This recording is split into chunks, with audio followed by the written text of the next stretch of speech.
राधे राधे सभी को। जय श्री श्याम सभी को।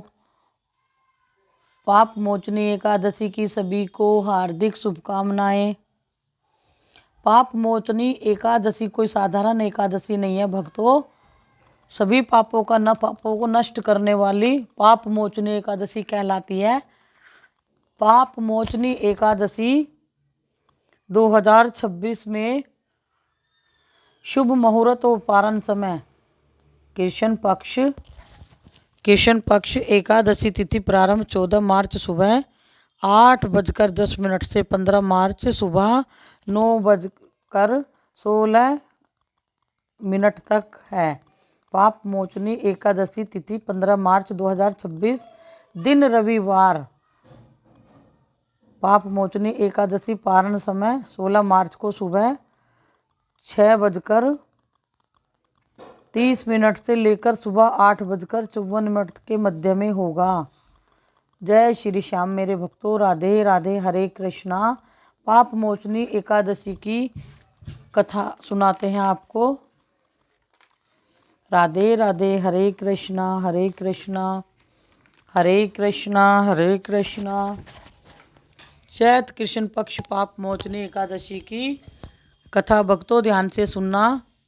राधे राधे। एक कहानी। पाप मोचनी एकादशी माता की कहानी सुनने से ही सारे पापों का नष्ट हो जाता है। कहानी करते हैं शुरू।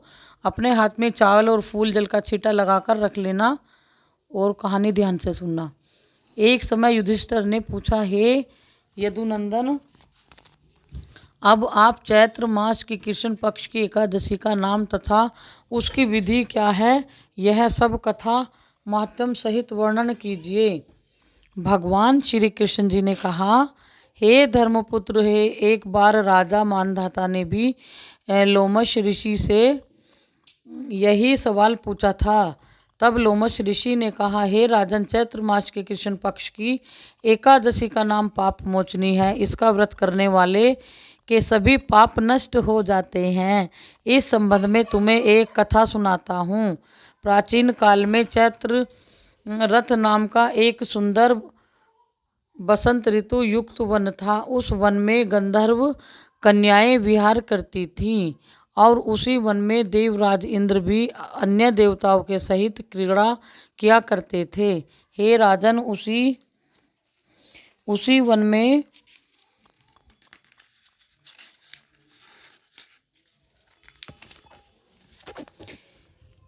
में एक परम शिव भक्त मुनि मेधावी तपस्या किया करते थे।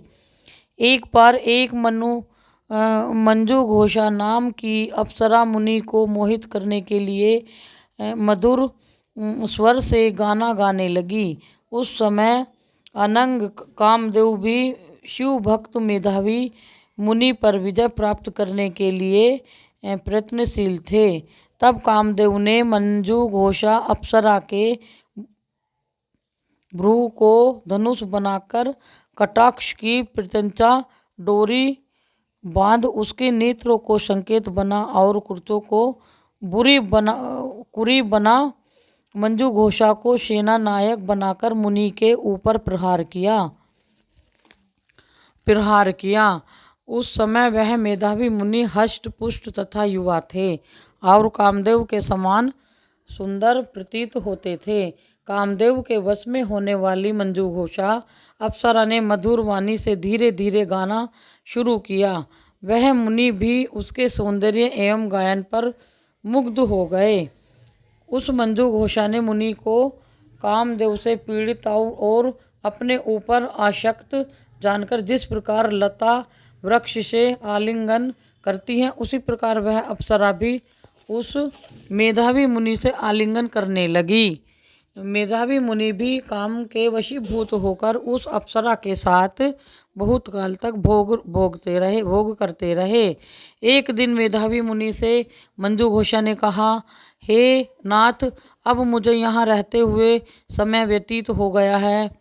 बहुत समय व्यतीत हो गया है। अब आप मुझे स्वर्ग जाने की आज्ञा दीजिए।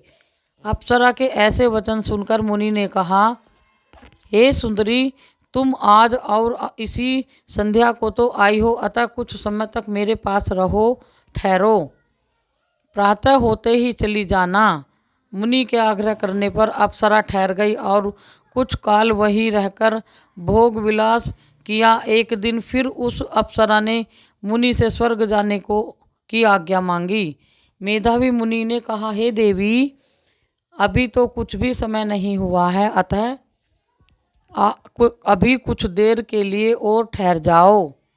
अप्सरा ने कहा, हे मुनि, आपकी रात्रि का तो कभी अंत होता नहीं दिखाई देता है।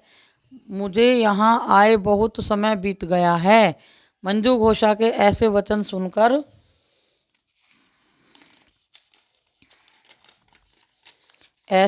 सुनकर मुनि को आत्मज्ञान प्राप्त हुआ और उन्होंने जब भोग विलास करने के समय का विचार किया तो 47 वर्ष से 7 वर्ष महा 3 दिन व्यतीत हो चुके थे। तब सोचकर मुनि उस अप्सरा को काल रूप समझने लगे। तब तो वह अपनी सारी तपस्या नष्ट हुई जानकर इस अप्सरा की ओर क्रोधित हो देखने लगे और उनके होठ कांपने लगे और समस्त इंद्रियां थरथराने लगीं। उन्होंने उसी समय उस अप्सरा को श्राप दिया, दुष्ट, तू पिशाचिनी हो जा, तू महापापनी और दुराचारणी है, तुझे धिक्कार है। मुनि के श्राप से वह अप्सरा पिशाचिनी बन गई। तब उसने मुनि से कहा, हे मुनि, अब आप क्रोध का परित्याग कर प्रसन्न हो जाइए और इस श्राप के निवारण का उपाय कीजिए। इतनी बात सुनकर मुनि ने शांत भाव से कहा, अरे दुष्ट, तूने मेरा सारा तप नष्ट कर दिया, परंतु फिर भी मैं तुझे इस श्राप से मुक्ति पाने का उपाय बताता हूँ। तू चैत्र मास के कृष्ण पक्ष की पाप मोचनी एकादशी का व्रत कर। इसके करने से तेरी यह पिशाचिनी की देह छूट जाएगी और तुझको मुक्ति मिलेगी।